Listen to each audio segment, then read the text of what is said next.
गीता में अर्जुन को स्वयं भगवान कह रहे हैं कि उस परमेश्वर की शरण में जा, उसके लिए उन संतों के पास जा जो तत्वदर्शी हो।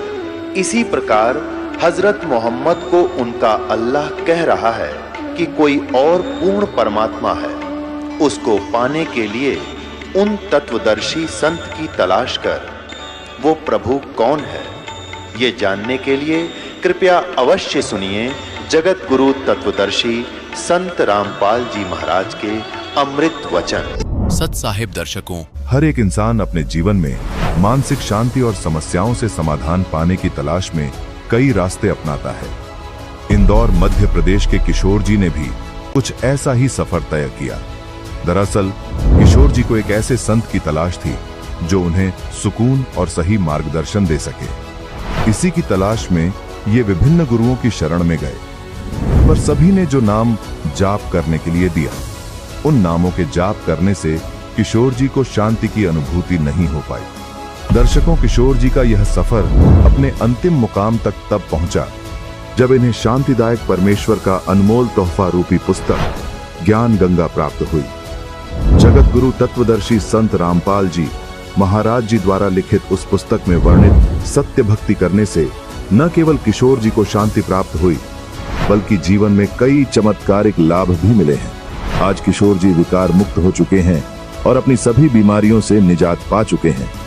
अब सुनिए इंदौर के किशोर जी की ये कहानी, इन्हीं की जुबानी। नमस्कार सर। नमस्कार सर, क्या नाम है आपका? मेरा नाम किशोर दास है। किशोर जी, आप कहाँ से हैं?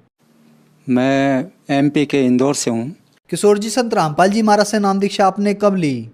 मैंने संत रामपाल जी महाराज से 15 जून 2013 में लिया था। सर, संत रामपाल जी महाराज से नाम दीक्षा लेने से पहले आप क्या भक्ति साधनाएं करते थे? मैं संत रामपाल जी महाराज की शरण में आने से पहले सतपाल जी महाराज से नाम दीक्षा ले रखा था।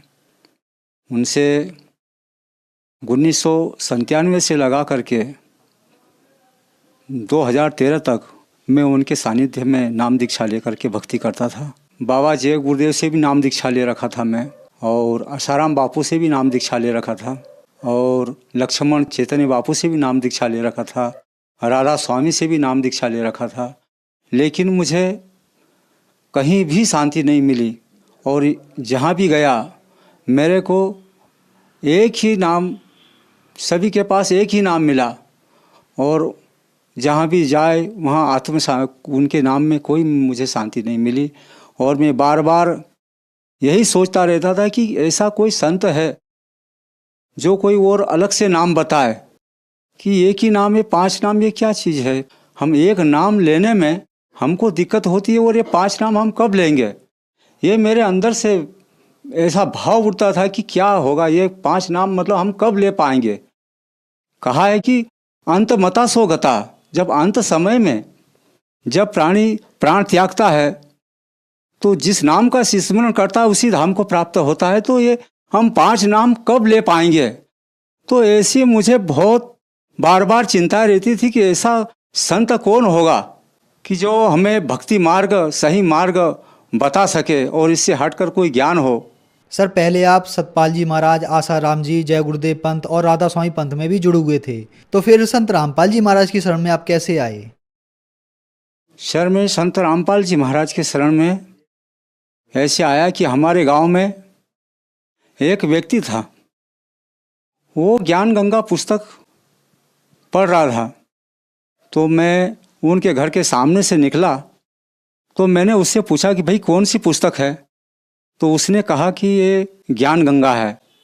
मैंने कहा ये ज्ञान गंगा है तो इसमें क्या विशेषता है, मेरे को बताओगे। तो उन्होंने कहा कि ये ज्ञान गंगा बहुत अच्छी पुस्तक है।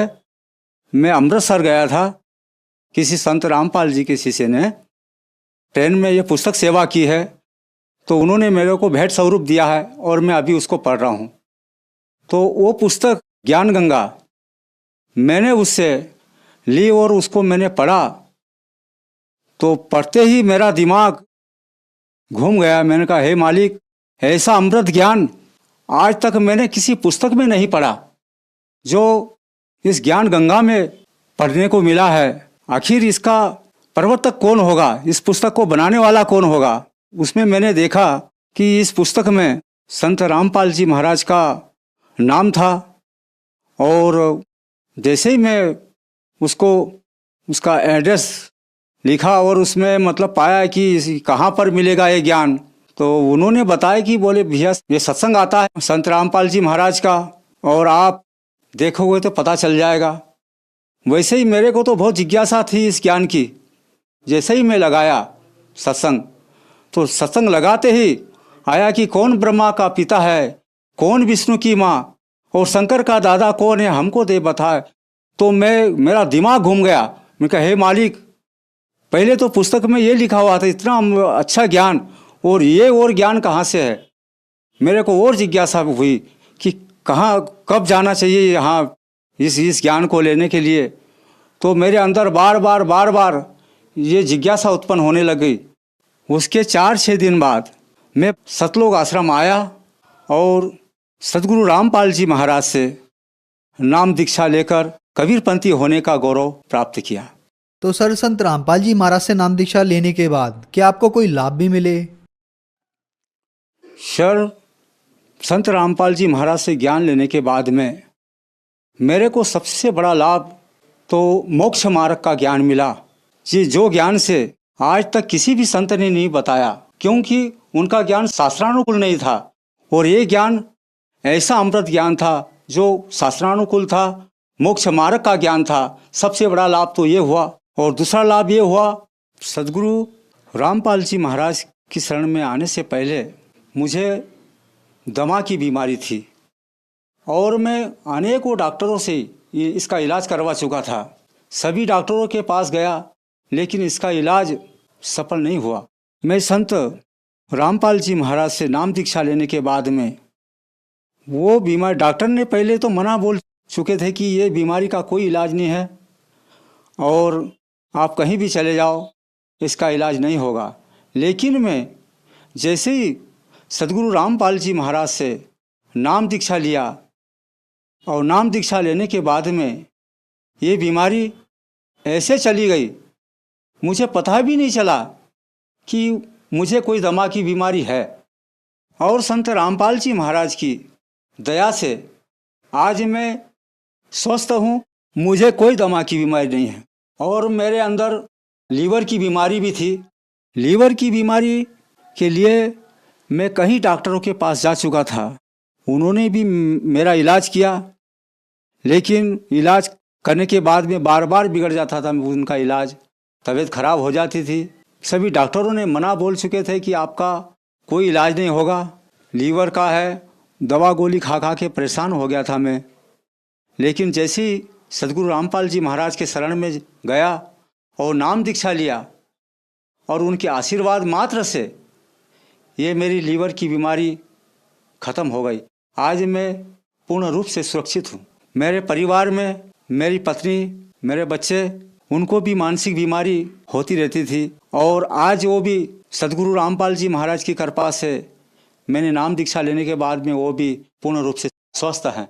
मैं जब नाम दीक्षा नहीं लिया था, इसके पहले मेरी आर्थिक स्थिति इतनी खराब थी कि मेरे पे करीब 5 लाख रुपए कर्ज था।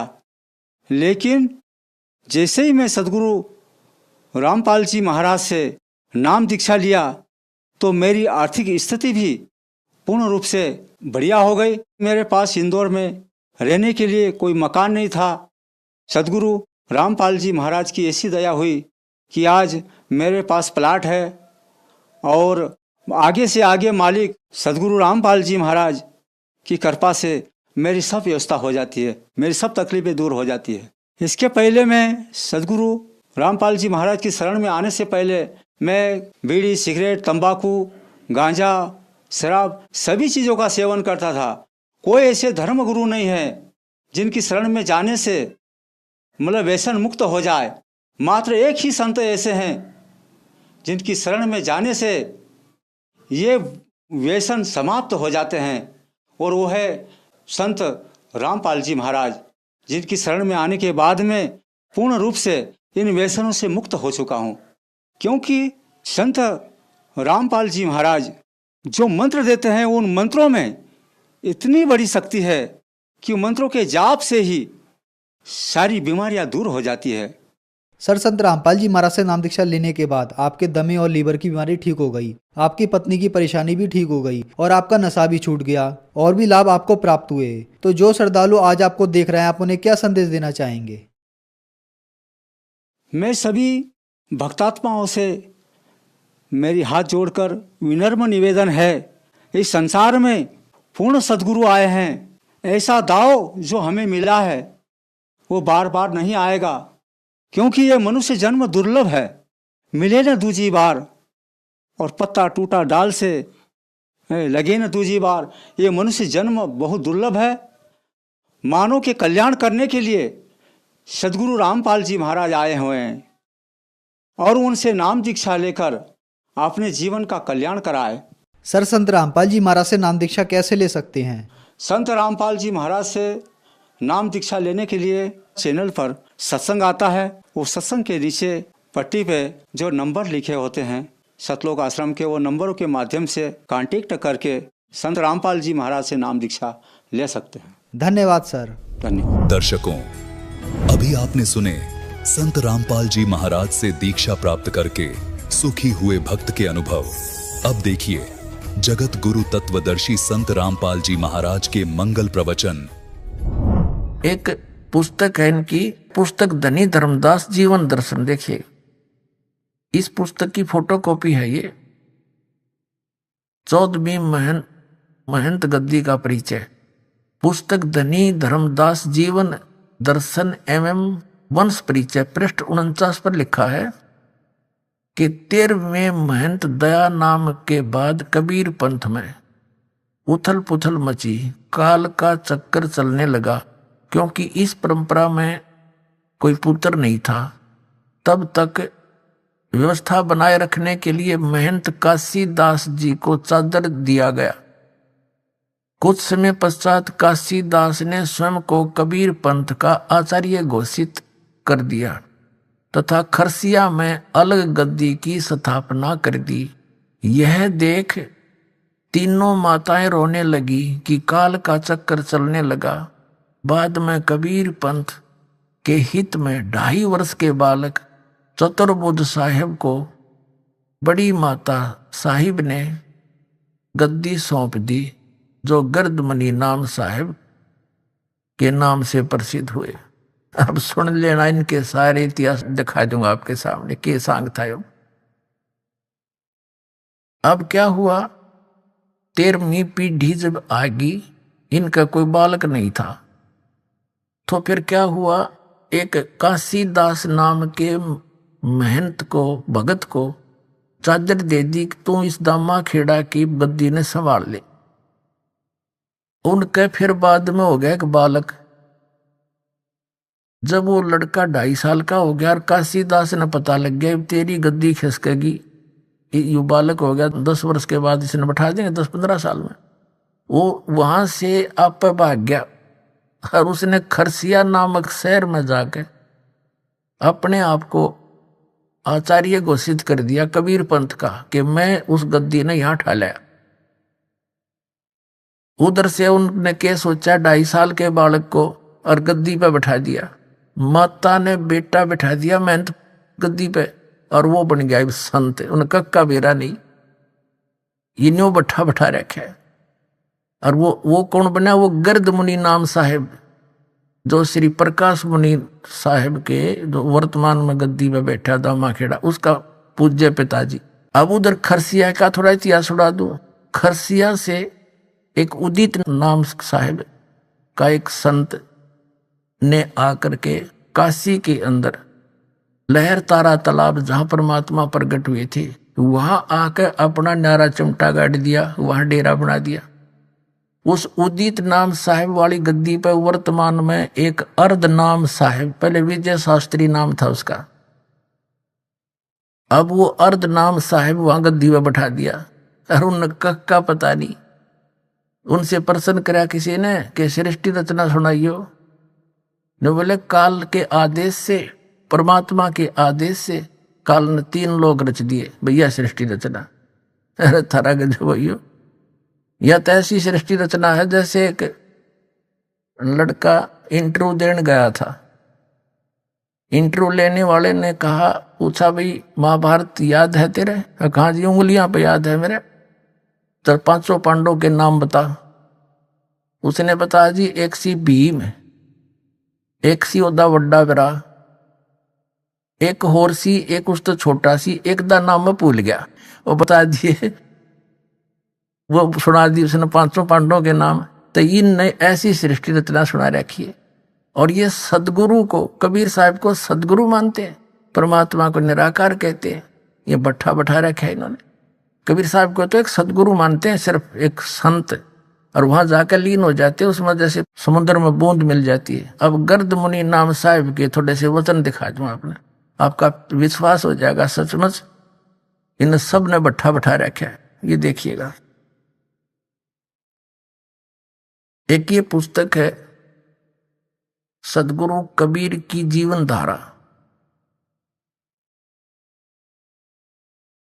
लेखक हैं पंत श्री गिरद मुनि नाम साहिब, आचार्य कबीर पंथ। प्रकाशक है सदगुरु कबीर धर्मदास वंशावली प्रतिनिधि सभा, कबीर धर्मनगर दामा खेड़ा जिला रायपुर। ये पहले मध्य प्रदेश था, उसमें से छत्तीसगढ़ बन गया ये।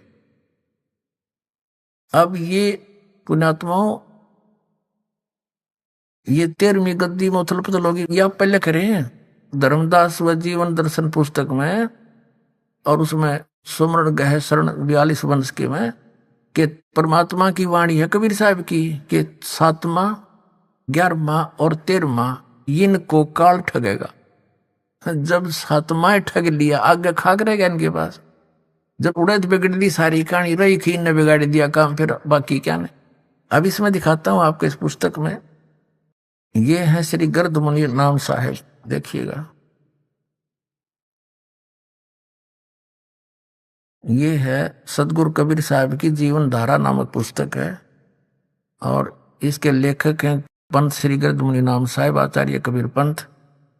प्रकाशक सदगुरु कबीर धर्मदास वंशावली प्रतिनिधि। ये आपको दिखाई दिया। और ये इनका स्वरूप है गिरद मुनि नाम साहब, जो 2.5 साल का बच्चा गद्दी पर बैठाया था, वो है ये। अब इस पुस्तक के आपको 5 पृष्ठ पर दिखाते हैं, 4-5 पर। ये देखिएगा, ये 4 पृष्ठ है। ये क्या कथा सुनाता है आगे से कि सतगुरु कबीर साहिब का सत स्वरूपी होना और अंत में निराकार में लीन हो जाना उनकी विशिष्टता है। वे वहीं से आते हैं जहां परम शांति है, आनंद है और अनंत प्रकाश है। हो गया इनका भी अंत। गिरद मुनि नाम साहिब कह रहा है कि कबीर साहिब वहां से आते हैं और फिर उसमें जाकर लीन हो जाते हैं, अनंत प्रकाश है जैसे बूंद समुद्र में। अब देखिएगा, एक पुस्तक और है गिरद मुनि नाम साहिब, उस 2.5 साल के बालक ने, यानी सदगुरु कबीर ज्ञान पयोनिधि नामक ये पुस्तक है, सदगुरु कबीर ज्ञान पयोनिधि। और ये है आचार्य गिरद मुनि नाम साहिब के द्वारा लिखी गई है। सदगुरु कबीर साहिब धर्मदास साहिब वंशावली प्रतिनिधि सभा, कबीर धर्मनगर दामा खेड़ा जिला रायपुर मध्य प्रदेश में यह प्रकाशित है। और इसके मुद्रक कौन है? गीता प्रिंटिंग प्रेस, सती बाजार रायपुर मध्य प्रदेश से। अब इसके आपको दिखाते एक झलक इनके ज्ञान की है। ये 34 पृष्ठ है और यहां देखिएगा 35 पृष्ठ पे, ये 35 पृष्ठ है। सदगुरु कबीर साहिब का सतपुरुष, यानी कौन था सदगुरु कबीर साहिब का सतपुरुष, ये क्या बताना चाहते हैं?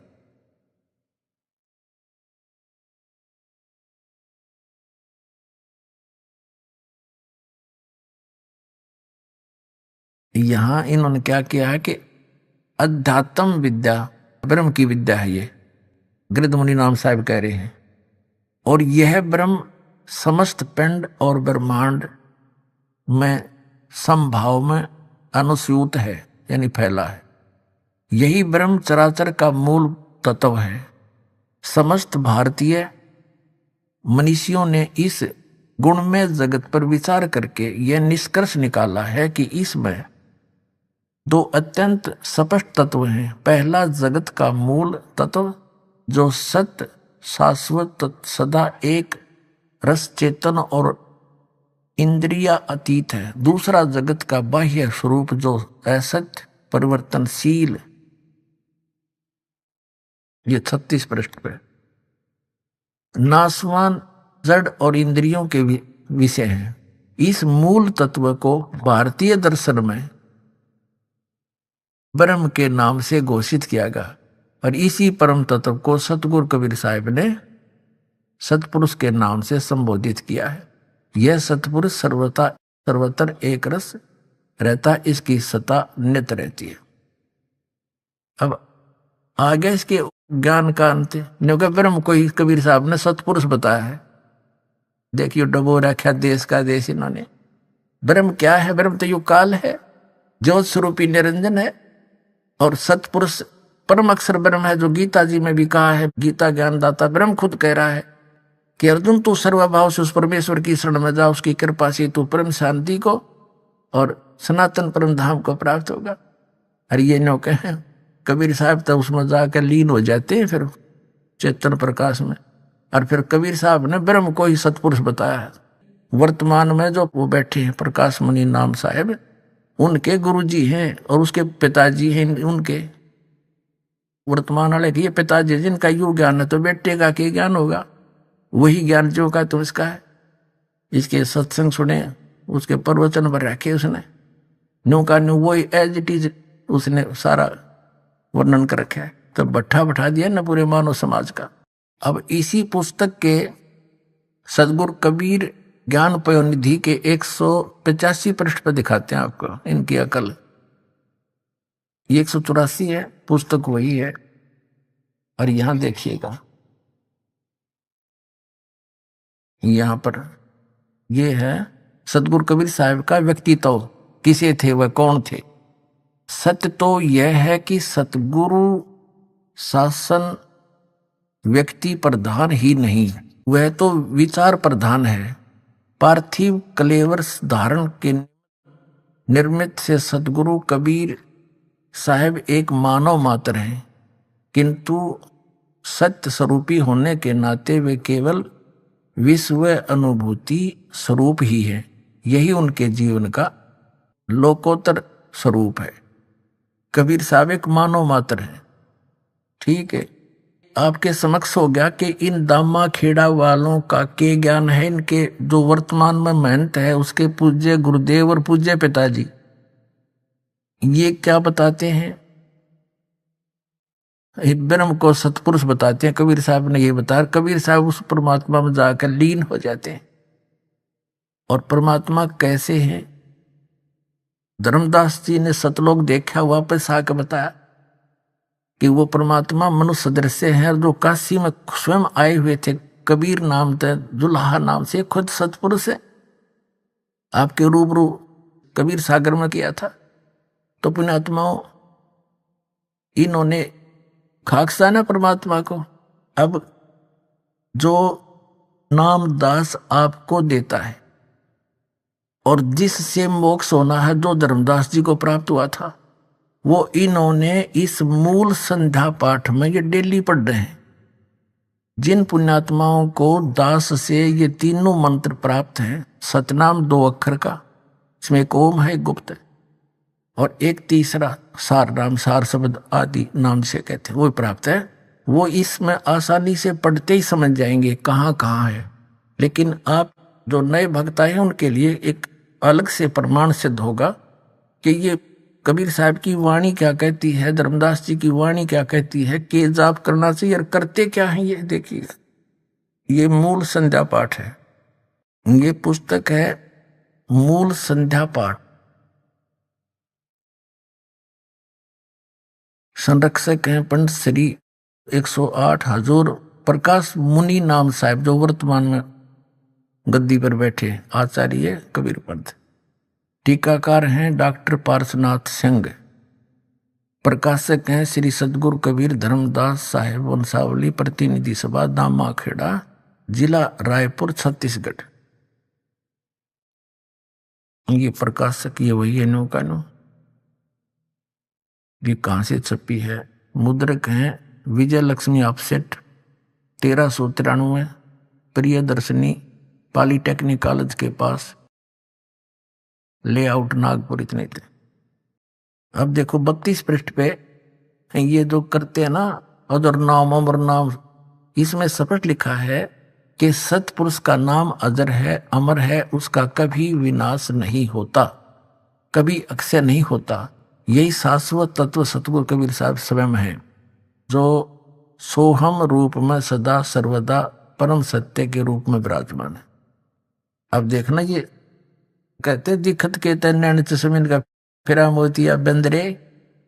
अब यहां दिखाते हैं ज्ञान गुदड़ी, इसमें डेली पढ़े हैं धर्मदास बिलवे करजोरी साहेब सुनिए विनती मोरी, काया गुदड़ी का कहो संदेशा जाते जीव, कहो संदेशा जाते जीव का मिटे अंदेशा। धर्मदास सुनियो चितलाई, काया भेद कहूं समझाई। कबीर साहब की वाणी है, धर्मदास और कबीर साहब की इसमें वार्ता है। यहाँ आ जाते हैं हम। निश्चय धोती पौन जनेऊ, अजप्पा जपे सो जाने भेऊ। यह धोती नेति जो तुम करते हो ये निश्चय वाली है, विश्वास करना हमारे पर। और यहां देखना ये प्रश्न नंबर 34 पे है। इला पिंगला के घर जाई, सुषमना नारी रह ठहराई। ओम सोहम तत्व विचारा, बंग नाल में किया संभारा। मन को मार गगन चढ़ जाई, मान सरोवर पैठ नहाई। अनहद नाद नाम की पूजा, ब्रह्म ब्राग देवनी दूजा। छूटे गए कलमस कर्मज लेखा। और ये नैनन साहिब को देखा, ये क्या भगवान है ही नहीं वहां पर। और ये परमात्मा कहते हैं इन नैनो परमात्मा को दिखा दूंगा तुझे। फिर आगे दिखाते हैं 37 पृष्ठ पे। इसके 37 पृष्ठ पे देखिएगा।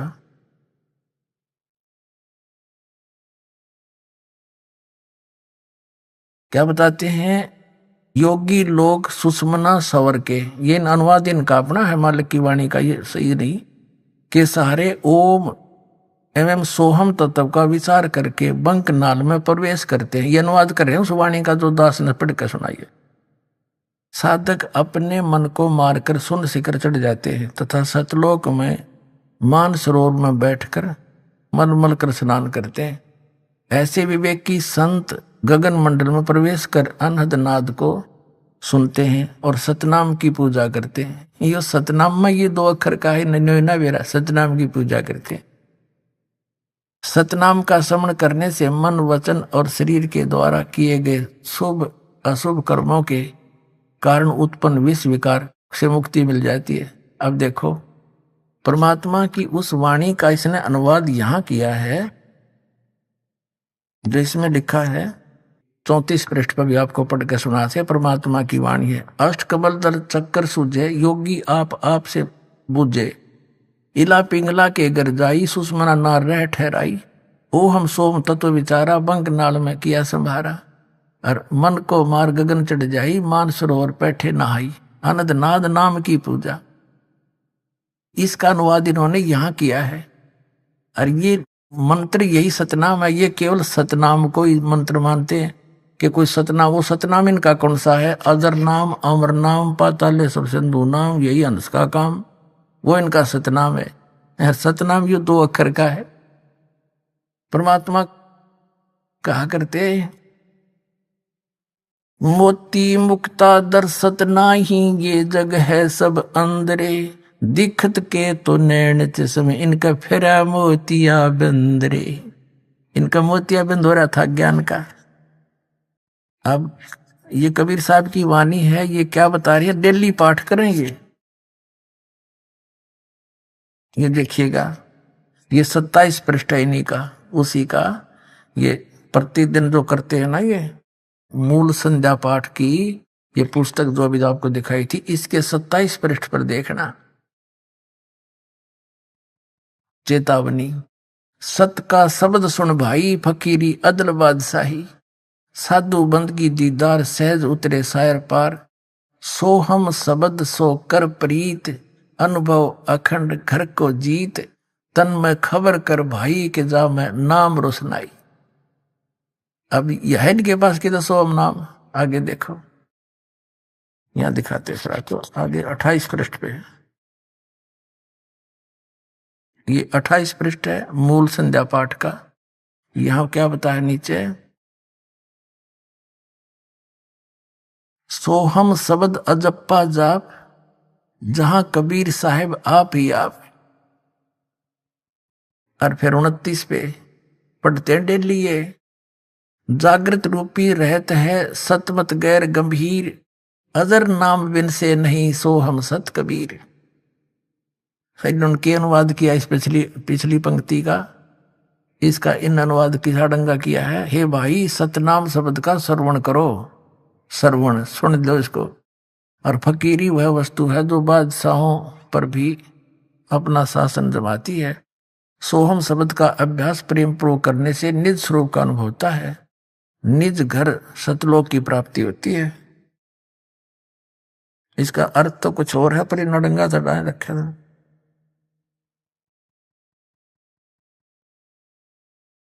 इस अंतिम पंक्ति का इन्होंने 32 पृष्ठ पर अनुवाद कर रखा है। सतपुरुष का नाम अजर है, अमर है, उसका कभी विनाश नहीं होता, कभी क्षय नहीं होता। ये शाश्वत सतगुरु कबीर साहब स्वयं ही हैं, नाम वो खुद ही हैं, सोहर रूप में सदा सर्वता सत्य के रूप में विराजमान। इन रडंगा कर दिया उस अनुवाद का, कख नहीं पता इनको। आगे पता लग गया पुण्यात्मा, तुम्हें जब इस ज्ञान को समझ लोगे, ये आपको सुनाई दिया। अब आपको थोड़ी सी झलक दिखाएंगे। कि 20 मिनट का सत्संग है, क्योंकि प्रत्येक सत्संग में पुण्यात्मा नए नए आते हैं, और ये सब भटकी हुई आत्मा है जो परमात्मा के बच्चे अब ये ठीक ठिकाने आने लग रहे हैं। इन्होंने अभी तक विष फांका है, अब अमृत छकाएगा ये दास, अमृत पिलाएगा ये दास परमात्मा के यथार्थ ज्ञान का। आत्मा युगों युगों से भूखी है, एकदम तृप्त हो जाएगी, ऐसा ज्ञान दिखाऊंगा। सुनिए, जब कबीर परमात्मा ने धर्मदास जी से कहा था कि धर्मदास, जिस समय कलयुग 5500 वर्ष बीत जाएगा कलयुग, तब मैं आऊंगा और सब पंथों का नाश करके मिटा के एक पंथ चलाऊंगा। उसके लिए देखिएगा कबीर सागर। कबीर सागर संपूर्ण 11 भाग खेमराज श्री कृष्णदास प्रकाशन मुंबई के द्वारा प्रकाशित है।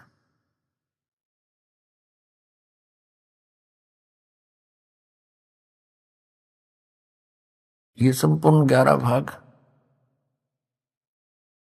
कबीर सागर, ये उन्हीं का है, कबीर पंथियों का छापा हुआ। कबीर पंथी भारत पथिक स्वामी युगलानंद विहारी द्वारा पुरस्कृत, और ये मुद्रक के प्रकाशित। जब परमात्मा और काल की वार्ता हुई थी, उस समय परमात्मा से काल ने क्या कहा था कि 12 पंथ तेरे नाम तो चलाऊंगा, और इन 12 पंथा में जो नाम लेगा वे मेरे मुख में आन समोई। काल ने कहा था कबीर परमेश्वर को, 12 पंथ करो मैं साजा, नाम तुम्हारा ले करूं आवाजा। 12 पंथ नाम जो ले ही मेरे मुख में आन समोई। अर जाओ जोग जीत संसारा, जीव न माने कहा तुम्हारा। जीव तुम्हारा कहा न माने, हमरी ओढ़ हो बाद बखाने। तब परमात्मा ने कहा था डट जा, आन दे टेम, तब मैं क्या करूंगा तेरे संग में। क्या बताया है ये देखिएगा। बोध सागर, कबीर सागर के अंदर बोध सागर, और ये सबसम वेद बोध है। इसमें इसके 121 पृष्ठ पे यहां लिखा है, सतयुग त्रेता द्वापर माही, तीनों युग जीव थोड़े जाही। युग निरंजन ने परमात्मा से वचन लिए थे। चौथा युग जब कलयुग आई, तब तो शरण जीव बहु जाई। ऐसा वचन हर बोय दीजिए, तब तुम संसार गौन ही कीजिए। अब परमात्मा ने कहा था, अरे काल पर पंथ पसारा, तीनों युग जीवन दुख डारा। बिनती तोरी लीन में मानी, मोह को ठगे काल अभिमानी। चौथा युग जब कलयुग आई, तब हम अपनो वंश पठाई, काल फंद छूटे नर लोई, सकल सृष्टि परवानी खोई। घर घर देखो बोध विचारा, सत नाम सब ठोर उचारा। और फिर कहे 5505, तब ये वचन होगा साचा, कलयुग बीत जावे जब एता, तो सब जीव परम पुरुष पद चेता। इसका क्या अर्थ है कि जब 5505 वर्ष बीत जाएंगे कलयुग के, तब मैं अपना अंश भेजूंगा। अब परमात्मा अपने आप को छुपा कर करे और कहते हैं फिर पूरा विश्व परमात्मा के उस परम पद से परिचित होगा, भक्ति से, और सतनाम का सब जगह उच्चारण होगा। देखिए, चौथा युग जब कलयुग आई, तब हम अपना अंश पठाएं, अपना अंश भेजेंगे। और काल पंथ छूटे नर लोई, सकल सृष्टि परवानी कोई, पूरी सृष्टि नाम लेगी।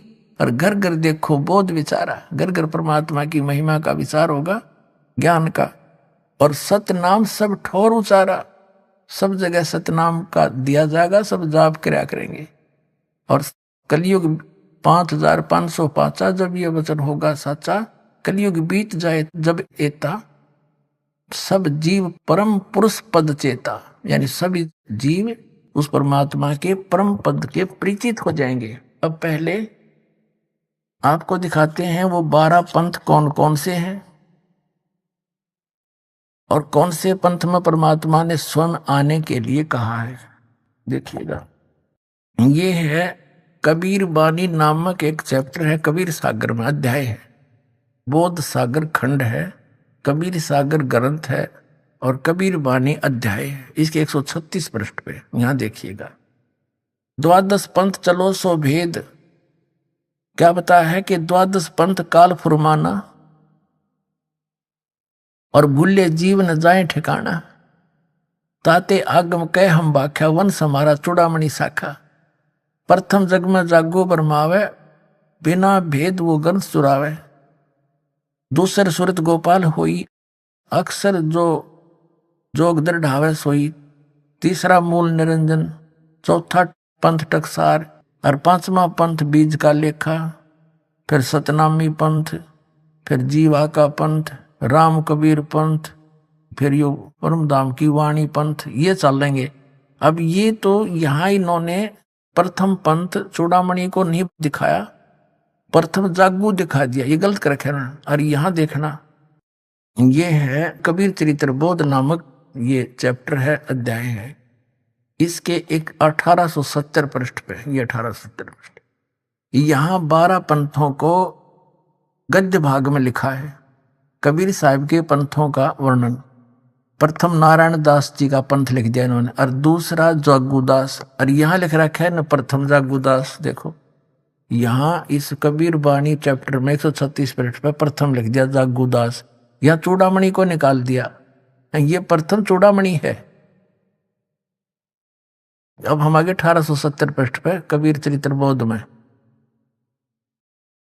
प्रथम नारायण दास जी का पंथ, फिर जागूदास पंथ, तीसरा सूरत गोपाल, मूल निरंजन का पंथ, टकसारी पंथ, भगवान दास पंथ, सतनामी पंथ, कमाली पंथ, यू कमाल का पंथ, कमाल वाला, कमाली का नहीं कमाल का, राम कबीर पंथ, प्रेम धाम की वाणी पंथ, और 11वां जीवा पंथ, और 12वां है गरीबदास पंथ।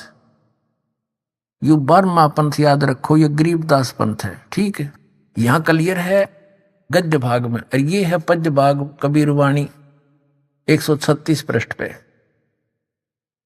136 पृष्ठ। अब यहाँ आगे हम फिर दोबारा, द्वादश पंथ काल फुरमाना, भूले जीव न जाओ ठिकाना। इन 12 पंथों में काल का आदेश चलेगा, नाम चलेगा, ज्ञान चलेगा। अर्थात आगम कह हम बाख्या, इसलिए भविष्य का हमें बता दिया है, आपको बताऊंगा आपको। वंश हमारा चूड़ामणि शाखा, ये प्रथम चूड़ामणि है, इन्होंने गलत लिखा, थोड़ा सा फेर बदल बाद में किया है इन कबीर पंथियों ने। प्रथम जग में जागो बरमावे, जागो जोगो सूरत गोपाल वही है, टकसारी पंथ, फिर सारा ये सतनामी पंथ, और ये सारा वही है परमधाम की वाणी पंथ। और यहाँ आगे हम ये 10वां वध है परमधाम की वाणी। अब ये 11वां है वास्तव में, अब ये है 12वां। कहते संवत 1775 हुई, ता दिन प्रेम प्रगटे जग सोई। संवत 1774 में गरीबदास जी का जन्म हुआ था। संवत 1774 वैशाख में, यहाँ गलती से 75 लिखा गया है। संवत 1775 हुई, ये 74 हुई होना चाहिए। ता दिन प्रेम प्रगटे जग सोई, 12वां पंथ का प्रवर्तक तब प्रगट होगा। आज्ञा रहे ब्रह्म बोध लावे, कोली चमार सबके घर खावे, यानी वो भेदभाव कम करेगा। साख हमारी ले जीव समझावे, असंग जन्म ठोड़ नहीं पावे। 12वें पंथ प्रगट हो वाणी, शब्द हमारे की निर्णय ठाणी। 12वें पंथ में, गरीबदास वाले पंथ में, मेरी महिमा की वाणी पुनः प्रगट होगी। पुण्यात्माओं, गरीबदास जी की वाणी में, क्योंकि परमात्मा मिले थे गरीबदास साहिब जी को छुड़ानी गांव में, 10 वर्ष के बालक थे। वहां से सतलोक लेकर गए थे धर्मदास जी की तरह, फिर वापस छोड़ा था। परमात्मा को मालूम था कि 12 पंथा में कबीर पंथ के नाम से काल घुसेगा और नकली ज्ञान देगा, मेरे नाम का नामो निशान मिटा देगा ज्ञान का। तो अपनी प्यारी आत्मा गरीबदास जी को ले गए, फिर वापस गवाह बना के छोड़ गए। उन्होंने उस वाणी का आंखों देखा हाल लिखा जो दास के पास उपलब्ध है। तो यहाँ क्या बताते हैं कि कबीर साहब ने कहा कि 12वें पंथ प्रगट हवा वाणी, और शब्द हमारे का निर्णय ठाणी। अस्थिर घर का मरम ना पावे, ये 12 पंथ हम ही को ध्यावे। 12वें पंथ प्रगट हो वाणी, और शब्द हमारे का निर्णय ठाणी। हमारे ज्ञान को वो कोशिश करेंगे समझने की, पर अस्थिर घर का मरम ना पावे, ये 12 पंथ हम ही को ध्यावे। गरीबदास वाले पंथ में भी कहते हैं मेरी महिमा की वाणी प्रकट होगी, लेकिन गरीबदास वाले भी इस ज्ञान को समझ नहीं सकेंगे, क्योंकि गुरु बिन का हुन पाया ज्ञाना, जो थो था भूसड़े मूड किसाना। गुरु बिन वेद पढ़े जो प्राणी, समझे न सार रहे अज्ञानी। तो सतगुरु आवे दया करी, 12वें पंथ प्रगट हो वाणी, शब्द हमारे का निर्णय ठानी। पुनः वाणी प्रगट होगी मेरी गरीबदास द्वारा, और अस्थिर घर का मरम नहीं पावे, सथाई लोग सतलोक नहीं जा सकते। ये 12 पंथ कबीर कबीर करेंगे, और मेरे महिमा मेरे ज्ञान को मेरी वाणी को पढ़ पढ़ कर पंथ चलावेंगे, लेकिन अस्थिर घर सतलोक नहीं जा सकते। 12वें पंथ फिर हम ही चल आवे, गरीबदास वाले पंथ में हम आगे चल कर आवेंगे, और सब पंथ मिटा के एक ही पंथ चलावे। पुणात्माओं, परमात्मा ने दास भेज दिया, सारा वो जो का तू दे का सामान।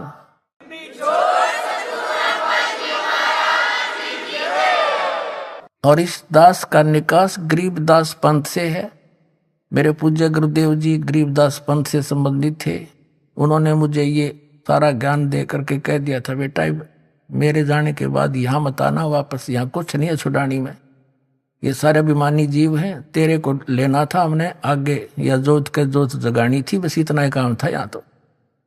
पुण्यात्मा, उसके बाद दास वहां जाख्या भी नहीं छुड़ानी में, और कहती 12 पंथ गरीबदास पंथ तक भी पार नहीं होंगे असंग जन्म तक, यदि इस मार्ग को ग्रहण नहीं करेंगे। और फिर परमात्मा क्या कहते हैं आगे देखो, प्रथम चरण कलयुग निर्याना, तब मगर मांडो मैदाना। कलयुग का प्रथम चरण वो होगा जब कबीर साहब मगर से सह शरीर जाएंगे। कहते मैं सह शरीर जाऊंगा, मगर मैं एक लीला करूंगा, वो प्रथम चरण होगा। कलयुग को परमात्मा कबीर जी ने 3 चरणों में बांटा है। प्रथम चरण जब स्वयं आए थे, अब बिचली पीढ़ी जो अब चल रही है, और अंतिम लास्ट वाले कर्तगनी हो जाएंगे कलयुग के जीव, वो भक्ति नहीं करेंगे, मांसाहारी बकवादी हो जाएंगे। जिनको अब मनुष्य जीवन मिलेगा, जो पुण्यात्मा है, फटाफट परमात्मा भेजेगा उनको, और ज्ञान ग्रहण करेंगे। आपके घर ऐसी पुण्यात्मा होंगे बेटा और बेटी, आते भगवान की भक्ति पर लग जाएंगे, उनके आप पर कर्म बन जाएंगे, उनको कोई दुख नहीं आवे, टेंशन खत्म हो जाएगी सारी। ऐसी पुण्यात्मा आपके घर पे आऊंगी। कबीर साहब कहते हैं भक्ति बीज होवे जो हंसा, जो मेरी शरण में आ गया, और तारू तास के कोत्तर वंशा, उसके 101 पीढ़ी पार कर दूंगा। 42 की तो बात छोड़ो।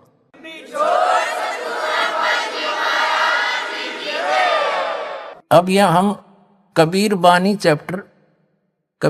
चैप्टर और बोध सागर का 137 पे पढ़ रहे हैं। प्रथम चरण कलयुग निर्याना, तब मगर मांडो मैदाना।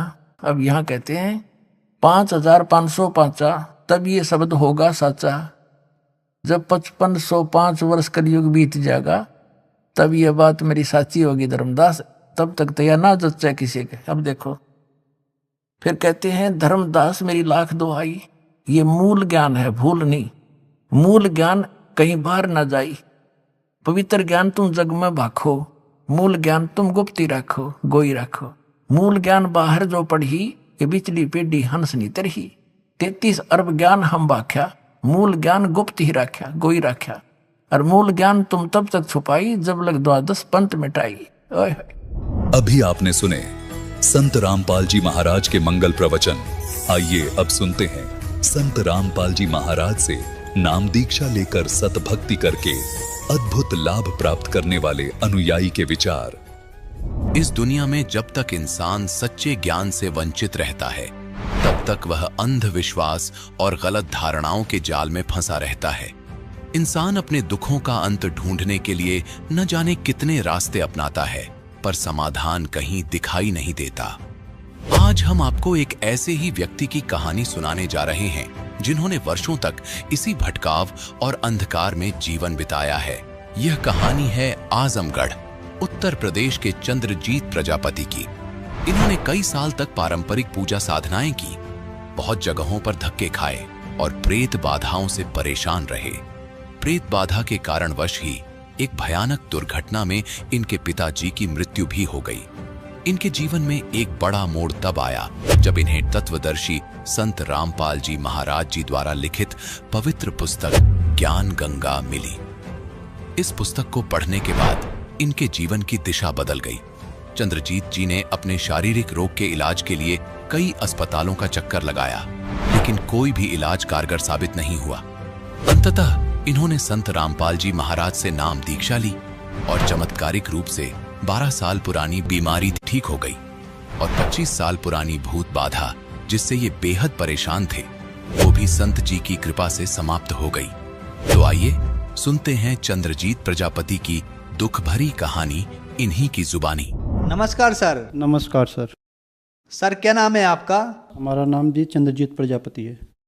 सर कहाँ के रहने वाले हैं आप? जी उत्तर प्रदेश आजमगढ़ जिले से हमें। सर संत रामपाल जी महाराज से नाम दीक्षा आपने कब ली? सर हमने संत रामपाल जी महाराज से नाम दीक्षा सन 2012 में ली। सर संत रामपाल जी महाराज से नाम दीक्षा लेने से पहले आप क्या भक्ति साधनाएं करते थे? जी हम ऐसे नकली पंथों से जुड़े हुए थे और सभी देवी देवताओं की भक्ति किया करते थे, जिससे हमको कोई लाभ नहीं हुआ सर। सर जो भक्ति साधनाएं आप करते थे इनसे आपको क्या लाभ मिले? सर उनसे तो हमें कोई खास लाभ नहीं मिला, हमारा नुकसान ही होता गया। और इतना नुकसान हो गया कि उसमें हमारे पिताजी का एक्सीडेंट भी हो गया और घर में झगड़े झंझट भी होने लगे। और सबसे ज़्यादा नुकसान हमारा ये हुआ कि हमारी तबीयत पूरा ख़राब हो गई सर उस साधना करते करते। और हम अज्ञानी गुरुओं के पास पड़े रहे, इधर उधर भटकते रहे, कहीं हमें कोई सही मार्ग नहीं मिला। और हमें ऐसे ऐसे भी गुरु संत मिले हैं जो लोकल होते चलते फिरते रहते हैं, हमें जो जहाँ बताए हम वहाँ गए। एक ने हमें बताया कि रात के 12 बजे आप त्रिवेणी पे चले जाओ इलाहाबाद, 12 बजे के और 2 बजे के बीच में आप वहाँ रात को स्नान कर लेना, आपके सारे पाप धुल जाएंगे, जितने भी भूत बैताल चले जाएंगे। फिर भी हम वहाँ गए, वो भी क्रिया हमने किया, उससे भी हमें कोई लाभ नहीं मिला। एक ने हमें बताया कि आप हनुमान चालीसा पढ़ा करो सुबह शाम, वो भी हम नित्य करते रहे और कम से कम 10-12 साल लगातार किए, उससे भी हमें कोई लाभ नहीं मिला।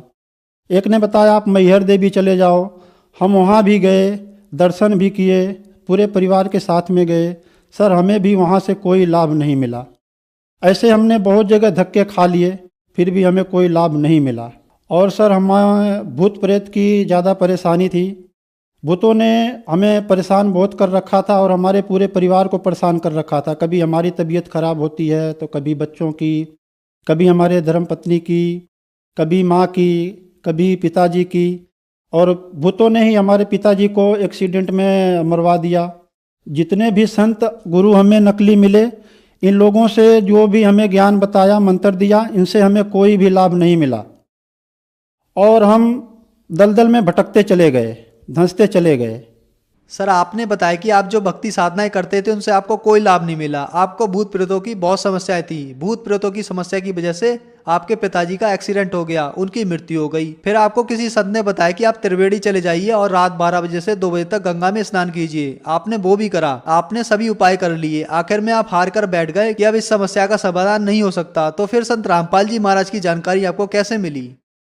जी, ये तो परमात्मा का ही चमत्कार है। बहुत अद्भुत खेल हुआ हमारे साथ। एक बार हम ट्रेन में सफ़र कर रहे थे, गुजरात से अपने उत्तर प्रदेश आजमगढ़ में आ रहे थे घर पे। तबीयत हमारी बहुत ख़राब थी। हम सोचे अब हमारे पास कोई रास्ता नहीं है। कोई पुण्यात्मा था, बोलता 10 रुपये में ज्ञान ले लीजिए, 10 रुपये में ज्ञान लीजिए। लेकिन उस डिब्बे में कोई भी वो 10 रुपये की एक ही पुस्तक थी उस आत्मा के पास, कोई लेने के लिए तैयार नहीं हुआ। हम भी हाथ में लेके उसको वापस दे दिए। वापस दे देने के बाद हम बोले भाई ऐसे ही सब पाखंडी हैं, ये बात है वो बात, हमने भी भला बुरा कहा। हम परमात्मा से प्रार्थना भी करते हैं कि उस गलती का हमें क्षमा करना मालिक। फिर जब वो भगत उतरने लगा, बोला इसमें कोई अच्छी आत्मा नहीं है, सब के सब ऐसे ही हैं। फिर उतरते उतरते हमारे आत्मा में एकदम फड़क से उठी और जैसे मालिक बोले हों कि जा ले ले। फिर हम बोले भगत जी हमको दे दो। उसने हमें 10 रुपये की किताब दिया, बोला आपका उद्धार हो जाएगा। इतना बोलते ही वो फिर पता नहीं कहाँ गायब हो गया, हमें दिखाई भी नहीं दिया। गाड़ी खड़ी थी फिर भी हम खोजते रहे कहाँ गया, वो हमें कहीं नहीं मिला। वो ज्ञान गंगा किताब हमको मिली थी 2010 में और पढ़ते पढ़ते हमको 2 साल लग गए। हम इसलिए पढ़ रहे थे कि इसमें क्या सच्चाई है क्या नहीं है। कुछ हम वेदों से मिलाने लगे, गीता जी भी अपने पास रखे थे उससे भी मिलाने लगे और लोगों के पास भी जाने लगे। तो हमको सब यही कहते ये गलत है गलत है गलत है। तो वो पढ़ते पढ़ते हमारी तबीयत इतनी सीरियस हो गई कि हमको BHU हॉस्पिटल बनारस जाना पड़ा। वहाँ जाने के बाद डॉक्टरों ने बोला कि आपका कोई इलाज नहीं है। 3200 रुपये की हमारी जांच भी करवाई, भारी टेस्ट भी करवाए।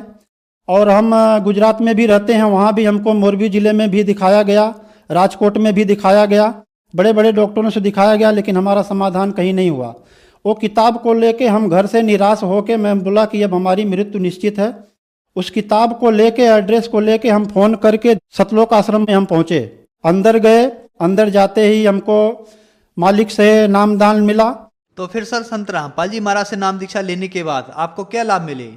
सर संत गुरु रामपाल जी महाराज के शरण में आने से, नाम दीक्षा लेने से हमें बहुत लाभ मिला है। जैसे कि हमें 12 साल से बवासीर भगंदड़ की बीमारी थी। एक बार हमने ऑपरेशन भी करा लिया था। फिर उन्हीं डॉक्टरों ने दोबारा जब दिखाने गए तो बोला ये ज़्यादा हो चुका है, अब BHU बनारस चले जाओ। वहाँ भी हमने दिखाया तो वहाँ के डॉक्टरों ने हमें मना कर दिया। हमारा छोटा भाई भी गया था, उससे बोल दिया कि भाई इनका कोई इलाज नहीं है। जांच भी करवाए, सब देख लिए। हम 6-7 दिन वहाँ रुके भी थे। रुकने के बाद हम घर पे आ गए। उसके बाद हम संत गुरु रामपाल जी महाराज के शरण में आए। उनके शरण में आने से हमारा 12 साल जो पुराना बीमारी था भगंदड़ का, बवासीर का, और हमारी आंतें भी खराब हो चुकी थी और लीवर भी कमज़ोर हो चुका था। हम दिनों पे दिन आधी रोटी भी खाने लगे थे, पानी भी ठीक से नहीं पी पा रहे थे और कुछ काम भी नहीं कर पा रहे थे। सर BHU से मुझे डॉक्टरों ने वापस भेज दिया था। तो गुरुजी से नाम लेने के बाद मेरे को बिना दवाई, बिना कोई टैबलेट, न कोई झाड़ फूक, मात्र नाम लेने से, गुरुजी का, परमात्मा का नाम लेने से, संत रामपाल जी महाराज जो नाम देते हैं, जो दीक्षा देते हैं, उसके मंत्र से कोई भी रोग, मेरा पेट का जो बीमारी था, आंत एक तरफ की खराब हो चुकी थी, पूरी खराब हो चुकी थी। डॉक्टरों ने बोला था जो भगंदड़ की बीमारी थी वो भी हो, पूरा एकदम जोर पे थी। बोला कोई इलाज ही नहीं है, पूरा आपका गुद्दा काट के निकालना पड़ेगा। और लीवर में भी प्रॉब्लम था। ये सब बीमारी जो मुझे इतने सालों से परेशान की थी, 10-12 सालों से, और मैं मिर्चा भी बिल्कुल नहीं खा पा रहा था। आज भी मेरे परिवार इसके गवाह हैं। ये सब चीज़ें सतगुरु रामपाल जी महाराज के शरण में आने से, नाम लेने से छू मंतर हो गई और आज मैं पूरा स्वस्थ हूँ। मेरा परिवार, मेरा पूरा गांव गवाह है। जितने भी भगत हैं आजमगढ़ के, सब लगभग मेरे से मिले हैं, जानते भी हैं, मुझे पहचानते भी हैं। वो भी जानते हैं कि भगत ठीक हो गया है। तो सतगुरु रामपाल जी महाराज के शरण में आने से मेरे इतने कष्ट, और भूत प्रेत की बाधा भी 25 साल से थी, और उसमें मेरे पिताजी की भी मृत्यु भी हो गई, और घर में भी सब बीमार बहुत रहते थे, हमारे बच्चे भी, हमारे भक्तमती भी। और हम ज़्यादा उन्हीं की वजह से बीमार रहते थे। जहाँ जाओ झाड़ फूँक करवाने हो वो ये बताता है, कोई जिन्न बताता है, कोई मेस्तर बताता है। जहाँ भी जाओ कोई 1000 कोई 500 रुपये मांगते हैं, ले लेके पैसे हमें खाली गिराते चले जाते हैं।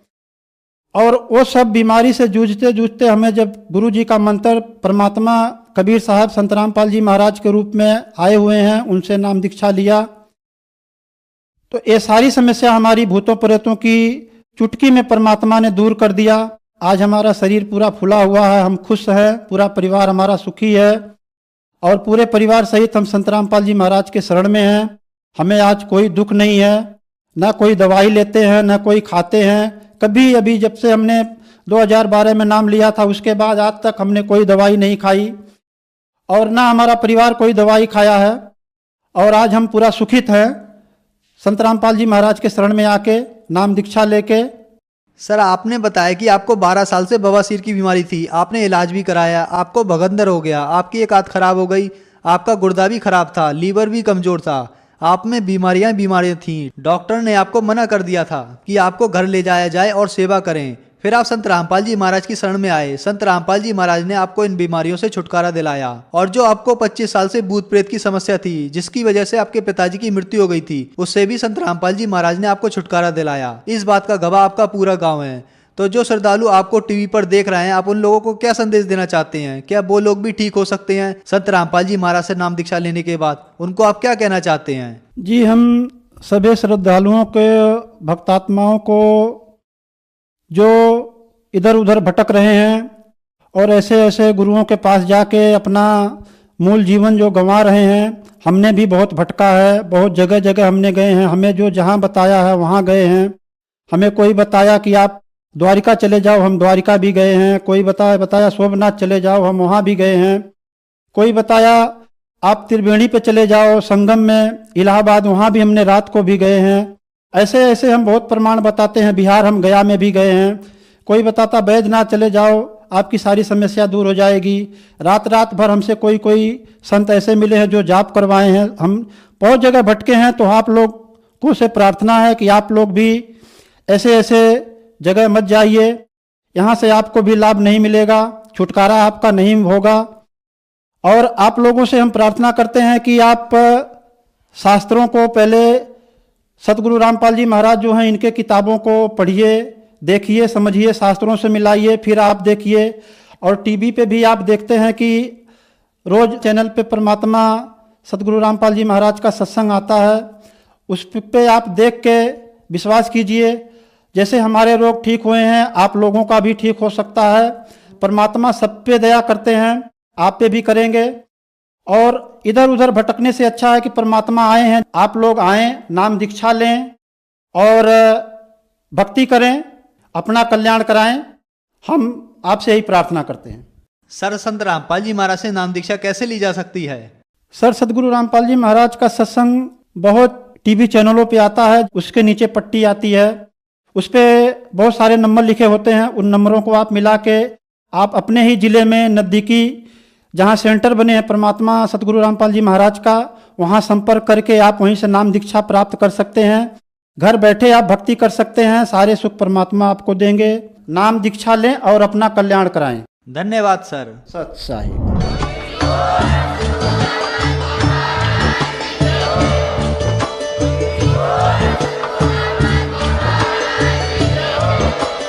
आप सुन रहे थे जगत गुरु तत्वदर्शी संत रामपाल जी महाराज जी के मंगल प्रवचन। अधिक जानकारी के लिए विजिट कीजिए हमारी वेबसाइट www.jagatgururampalji.org। संत रामपाल जी महाराज जी के शुभ आशीर्वाद से पूरे विश्व भर में 500 से भी ज्यादा नाम दीक्षा केंद्र हैं, जिन पर संत रामपाल जी महाराज जी द्वारा ऑनलाइन निशुल्क नाम दीक्षा दी जा रही है। अपने नजदीकी नाम दीक्षा केंद्र का पता करने के लिए संपर्क करें 8222880541।